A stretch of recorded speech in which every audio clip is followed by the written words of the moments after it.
ഇത് 1.5 വർഷം കൊണ്ട് കായ്ച്ച ഒരു പ്ലാവ് തൈയാണ്.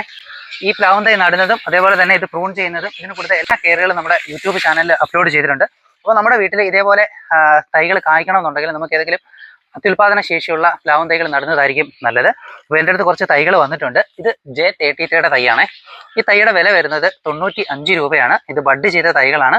അത്യാവശ്യം നല്ല ബുഷായിട്ട് തന്നെ വളരുന്ന തൈകളാണ്. നിങ്ങൾക്ക് ഇത് ആവശ്യമുണ്ടെങ്കിൽ ഞാൻ കമൻറ്റ് ബോക്സിൽ നമ്പർ കൊടുത്തിട്ടുണ്ട്. അതിൽ വാട്സപ്പ് ചെയ്ത് കഴിഞ്ഞാൽ നിങ്ങൾക്ക് തൈകൾ വാങ്ങിക്കാനായിട്ട് പറ്റും. നമുക്ക് കൊറിയറായിട്ട് നിങ്ങൾക്ക് തൈ അയച്ചു തരാവുന്നതാണ്. അപ്പോൾ ഇത് മാത്രമല്ല, വളരെ വേഗം നമുക്ക് ചക്ക കായ്ക്കണമെന്നുണ്ടെങ്കിൽ ഇതേപോലെ സൂപ്പർ എർലിയുടെ തൈകൾ നമുക്ക് വെക്കാവുന്നതാണ്. സൂപ്പർ എർലിയുടെ തൈക്ക് ചെറിയ വിലയേ ഉള്ളൂ. അതേപോലെ തന്നെ തായ്ലാൻഡ് റെഡ് 3 വെറൈറ്റിയുടെ തൈകളാണ് ഇപ്പോൾ നമ്മുടെ അടുത്ത് സ്റ്റോക്ക് വന്നിട്ടുള്ളത്. അപ്പോൾ 1.5 വർഷം കൊണ്ട് തന്നെ ചക്ക നന്നായിട്ട് കായ്ക്കുകയും പ്ലാവ് ഏകദേശം ഈ ഒരു കരുത്തോളം നമുക്ക് വളരുകയും ചെയ്യുന്നതാണ്. അപ്പോൾ ഇതിൻ്റെ തൈകൾ ആവശ്യമുണ്ടെന്നുണ്ടെങ്കിൽ കമൻറ്റ് ബോക്സിൽ നമ്പറുണ്ട്, കോൺടാക്ട് ചെയ്ത് കഴിഞ്ഞാൽ നിങ്ങൾക്ക് തൈകൾ അയച്ചു തരുന്നതാണ്.